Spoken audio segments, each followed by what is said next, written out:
चलिए पढ़ते हैं स्टूडेंट वेंट ऑफ फैक्टर का फिफ्थ न्यूमेरिकल और इस चैप्टर का 17th न्यूमेरिकल। फिफ्थ न्यूमेरिकल में कहा है कैलकुलेट द ऑस्मोटिक प्रेशर। तो ठीक है, मैं यहाँ पे गिवन में फर्स्ट पॉइंट लिख दे रहा हूँ, आपको ऑस्मोटिक प्रेशर कैलकुलेट करना है। सो ऑस्मोटिक प्रेशर इक्वल्स डिनोट करते हैं पाई, ये आपको फाइंड आउट करना है। ठीक है, सेकेंड पॉइंट 0.1 मोलर BaCl2 यानी आपको कॉन्सेंट्रेशन दिया है, तो मैं यहां पर लिख रहा हूं कॉन्सेंट्रेशन ऑफ ए सॉल्यूशन, हम इसे डिनोट करते हैं C से और वो दिया है 0.1 मोलर। ठीक है, एट 300 केल्विन, इसका मतलब आपको टेम्परेचर दिया है, तो टेम्परेचर ऑफ ए सॉल्यूशन इसे हम डिनोट करते हैं T से और ये दिया है आपको 300 केल्विन। ठीक है, ब्रैकेट में आपको यूनिवर्सल गैस कांस्टेंट का वैल्यू दिया है, तो मैं यहां पर लिखता हूं यूनिवर्सल गैस कांस्टेंट, हम इसे डिनोट करते हैं R से और ये है 0.082 litre atmosphere kelvin inverse mole inverse. ठीक है, अब यहां पे एक बात थोड़ा सा समझने की कोशिश कीजिए। पाई का जो फॉर्मूला है यानी ऑस्मोटिक प्रेशर का, ये है C into R into T. आपको कॉन्सेंट्रेशन दिया है, R का वैल्यू पता है और साथ में टेम्परेचर भी दिया है। अगर आपको कॉन्सेंट्रेशन दिया है, R भी दिया है, टेम्परेचर भी दिया है, तो ये तो ऑस्मोटिक प्रेशर का डायरेक्ट फॉर्मूला लगा के हम कैलकुलेट कर सकते हैं कि ऑस्मोटिक प्रेशर ये रहेगा। फिर हम ये न्यूमेरिकल वेंट ऑफ फैक्टर में क्यों पढ़ रहे हैं, इसके पीछे रीज़न ये है, जो सॉल्यूशन है ये है आपका सॉल्ट। ठीक है, और सभी के सभी सॉल्ट्स क्या होते हैं, स्ट्रॉन्ग इलेक्ट्रोलाइट, जिनका डिसोसिएशन होना 100% तय है। तो जब आप ये फॉर्मूला लगा के ऑस्मोटिक प्रेशर कैलकुलेट करते हो तो वो ऑस्मोटिक प्रेशर आएगा थियोरेटिकल वैल्यू, समझे। और अगर आप pi equals to i into C into R into T ये फॉर्मूला अगर आप लगाते हो तो ये जो वैल्यू आएगा ये रहेगा ऑस्मोटिक प्रेशर आपका ऑब्जर्व।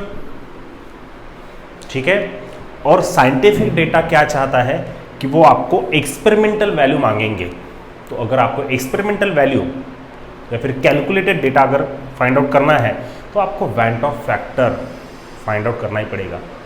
और जाहिर सी बात है, went Hoff factor find out करना है, उसकी वैल्यू आप पुट करनी पड़ेगी, तो ये फॉर्मूला आपको अप्लाई करना पड़ेगा रादर देन दिस। ठीक है, तो समझ में आ गया होगा आपको, ये जो फॉर्मूला है ये थियोरेटिकली अगर आपको ऑस्मोटिक प्रेशर कैलकुलेट करना है तो आसान है। ठीक है, बट अगर आपको ऑस्मोटिक प्रेशर ऑब्जर्व यानी एग्जैक्ट या फिर एक्सपेरिमेंटल वैल्यू कैलकुलेट करनी है तो ये फॉर्मूला लगाना पड़ेगा।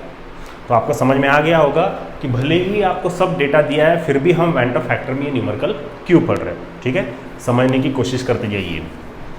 लगता उतना आसान नहीं है ये चैप्टर, टफ भी है बट समझ में आ गया तो आसान भी है। ठीक है, तो मैं यहाँ पे फिफ्थ पॉइंट लिख दे रहा हूँ कि हमें van't Hoff factor find out करना है, तो मैं यहाँ पर लिखता हूँ van't Hoff factor equals to i equals to question mark. ठीक है, तो सबसे पहले हमें आई फाइंड आउट करना पड़ेगा।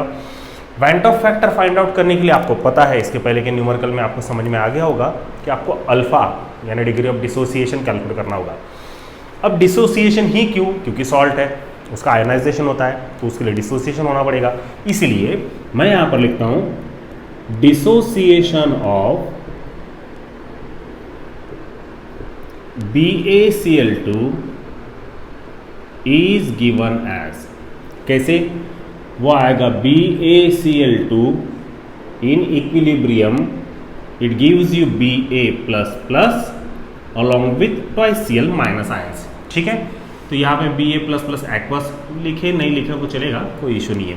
ठीक है, और ये सॉलिड, अब ये हो जाएगा 1 माइनस अल्फा, ये हो जाएगा अल्फा और ये हो जाएगा twice alpha.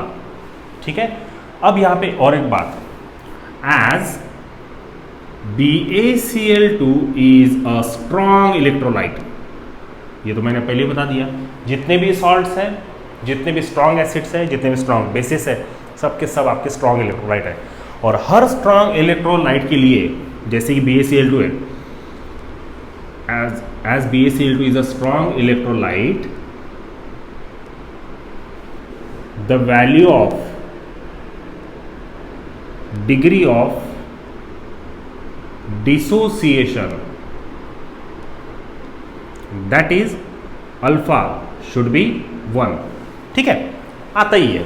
Degree of dissociation strong electrolyte के लिए, जो कि कौन है, स्ट्रॉन्ग एसिड है, स्ट्रॉन्ग बेसिस और स्ट्रॉन्ग एसिड है, स्ट्रॉन्ग बेसिस और सॉल्ट्स है। तो ये तीनों जो है, ये तीनों क्या है, आपके स्ट्रॉन्ग इलेक्ट्रोलाइट है, और हर स्ट्रॉन्ग इलेक्ट्रोलाइट के लिए अल्फा का वैल्यू क्या आएगा, 1 आएगा। तो मैं यहां पर लिखता हूं therefore van't Hoff factor can be written as, क्या आएगा फॉर्मूला, I इक्वल्स टू, करिए 1 minus alpha plus alpha plus twice alpha. ठीक है, minus alpha plus alpha cancel हो गया, ये आ गया 1 plus twice alpha, that is equals to I। ठीक है, अब therefore I equals to 1 plus twice alpha, मैंने फिर से लिखा, ठीक है, ये स्टेप यहाँ पे फिर से लिख दिया। अब यहां पर लिखता हूं मैं ब्रैकेट में, because alpha equals to 1, therefore I equals to क्या हो जाएगा students, 1 plus 2 into 1, and that is 1 plus 2, that is equals to 3। तो वैन का फैक्टर कैलकुलेट हो गया और ये आ गया 3। कैलकुलेशन आसान था, बट यहां तक फिनिश नहीं हुआ, ये हुआ हमारा फर्स्ट स्टेप। सेकंड स्टेप में आपको ऑस्मोटिक प्रेशर कैलकुलेट करना है। अब मैं यहां पर लिखता हूं osmotic pressure is given as, अब क्या लगाएंगे formula, pi equals to i into C into R into T. ठीक है, आई का वैल्यू है 3, कॉन्सेंट्रेशन आपको दिया है 0.1, आर का वैल्यू है 0.082 और टेम्परेचर है 300 केल्विन। ठीक है, अब सिंपल वे में अब क्या करना पड़ेगा आपको, जितने भी पॉइंट्स है ना शिफ्ट कर दो, और ये जो 2 0 है उसको एडजस्ट कर लो। कैसे, ये हो जाएगा 3, ये हो जाएगा 1, ये हो जाएगा 82 और ये हो जाएगा 3। ठीक है, अब यहाँ पे एक डिजिट और ये 3 डिजिट, ये हो जाएगा 10⁻⁻⁴, और ये 300 का लिखा मैंने 3 × 10⁻²। ठीक है, अब 3 × 1 वो तो 3 होगा, अब 3 3 ये 9 हो जाएगा मल्टीप्लाइड बाय 82 इंटू इनका क्या होगा, ये हो जाएगा 10⁻²। ठीक है, अब आप फाइनली वैल्यू कैलकुलेट कीजिए, डिजिट्स को शिफ्ट कीजिए, लॉग कैलकुलेशन की जरूरत नहीं है, आप सिंपल कर सकते हैं। ठीक है, सो 9 2 18 कैरी 1, 9 8 72 प्लस 1 73 और 10⁻² है, इसलिए 7.38 यूनिट रहेगा स्टूडेंट्स एटमॉस्फेयर। ठीक है, तो आपने इस तरीके से ऑस्मोटिक प्रेशर कैलकुलेट करना है वैन का फैक्टर का फॉर्मूला लगा के। ठीक है, आप इसे नोट डाउन कर लीजिए। मिलते हैं नेक्स्ट वीडियो में 6 न्यूमेरिकल के साथ।